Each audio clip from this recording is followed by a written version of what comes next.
দর্শক শুভেচ্ছা, সবাইকে আমন্ত্রণ কুল স্পোর্টস 24 এর শিরোনাম শুনছিলেন, সঙ্গে আছি তানফির আহমেদ। সেন্ট ভিনসেন্টে জড়ো হয়েছে বাংলাদেশিরা, তবে ভিনদেশিদের সমর্থনও পাচ্ছে টিম টাইগার। ম্যাচ শুরুর বেশ আগেই দর্শকরা আসতে শুরু করে মাঠে, গায়ে টাইগারদের জার্সি আর হাতে লাল সবুজের পতাকা নিয়ে। বেশিরভাগ বাংলাদেশি সমর্থক এসেছেন যুক্তরাষ্ট্র থেকে। তাদের বিশ্বাস, আফগানিস্তানকে হারিয়ে সেমিফাইনালে উঠবে নাজমুল শান্তর দল। তবে অস্ট্রেলিয়ার দর্শকরাও বাংলাদেশের পক্ষে স্লোগান দিচ্ছেন, কারণ আফগানিস্তান হারলে তাদের সামনে সুযোগ রয়েছে শেষ চারে ওঠার।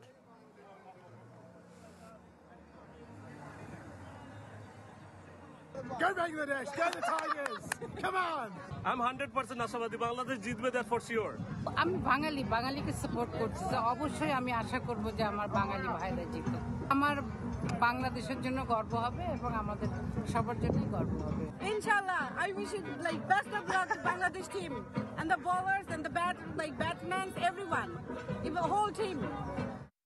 ওয়েস্ট ইন্ডিজের বিদায়ে বিশ্বকাপ নিয়ে আগ্রহে ভাটা পড়েছে। এমনিতেই স্বাগতিকদের ম্যাচ বাদে গ্যালারি থাকে ফাঁকা, এবার তা আরও বাড়বে।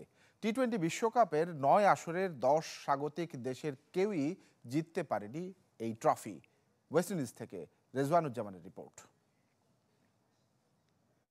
ক্যালিপসো সুর আগের মতোই থাকবে, ক্যারিবিয়ান সাগরের ঢেউ আছড়ে পড়বে সৈকতে, কিন্তু ওয়েস্ট ইন্ডিজ নেই, তাই বিশ্বকাপ নিয়ে মাতামাতি কমতির পথে।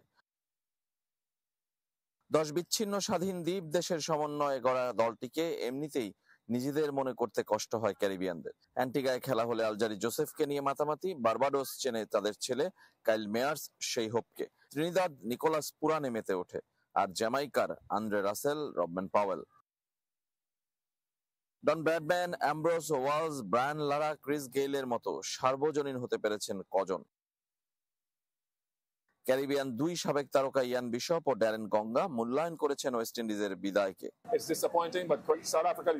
সবার মতো আমার জন্যও হতাশার। গুরুত্বপূর্ণ ম্যাচের গুরুত্বপূর্ণ সময়ে তারা ভুল করেছে, আর কৃতিত্ব দিতেই হবে দক্ষিণ আফ্রিকাকে। স্কিল ও ধৈর্যের প্রমাণ রেখে যোগ্য দল হিসেবে সেমিতে খেলছে তারা।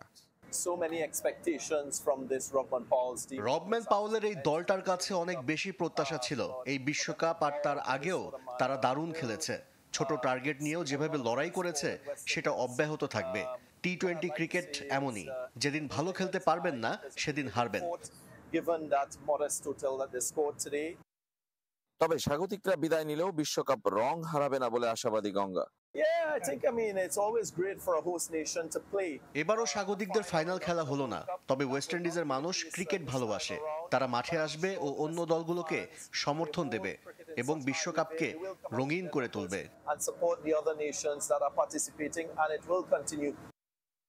টি-20 বিশ্বকাপে স্বাগতিকদের হতাশার গল্প 9 আসর ধরে 10 স্বাগতিক দেশের কেউই জিততে পারেনি এই ট্রফি। 2012-তে শ্রীলঙ্কা আর 16-তে ভারতের ফাইনালে ওঠাই সেরা সাফল্য। Rezwanuzzaman, channel 24, West Indies. এদিকে অস্ট্রেলিয়াকে 24 রানে হারিয়ে সেমিফাইনাল নিশ্চিত করেছে ভারত, সাথে বাঁচিয়ে রেখেছে বাংলাদেশের শেষ চারের সম্ভাবনা। টস হেরে ব্যাট করতে নেমে রোহিত শর্মার 92 রানের ম্যাচ জয়ী ইনিংসে 5 উইকেটে 205 রান তোলে ভারত। জবাবে ট্রাভিস হেড এবং মিচেল মার্শরা আশা জাগালেও শেষ পর্যন্ত 7 উইকেটে 181 রানে থামে অস্ট্রেলিয়া। সুপার 8-এর শেষ ম্যাচে নির্ধারণ হবে এই গ্রুপের বাকি 3 দলের ভাগ্য।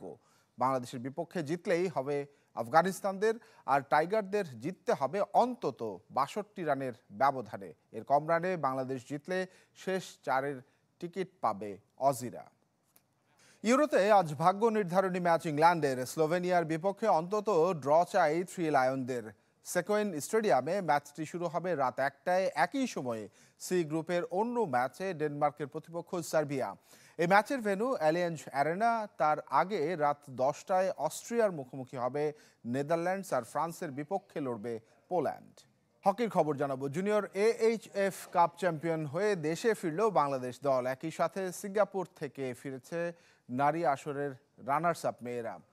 সকালে শাহজালাল বিমানবন্দরে দু দলকে ফুলেল শুভেচ্ছায় বরণ করে নেন ফেডারেশন সভাপতি এবং বিমান বাহিনী প্রধান এয়ার মার্শাল হাসান মাহমুদ খান। ফেডারেশন সাধারণ সম্পাদক মুবিনুল হক সাইদ সহ অন্যান্য কর্মকর্তারাও সাফল্য উদযাপনে সঙ্গী হন। সিঙ্গাপুরে চীনকে হারিয়ে জুনিয়র AHF কাপ চ্যাম্পিয়ন হয়েছে বাংলাদেশ, আর নারীদের আসরে হয়েছে রানার্স আপ। দু দলই খেলবে জুনিয়র এশিয়া কাপ। ছেলেদের এশিয়া কাপ অভিজ্ঞতা থাকলেও প্রথমবার মহাদেশীয় মঞ্চের অপেক্ষায় অনূর্ধ্ব 21 নারীরা।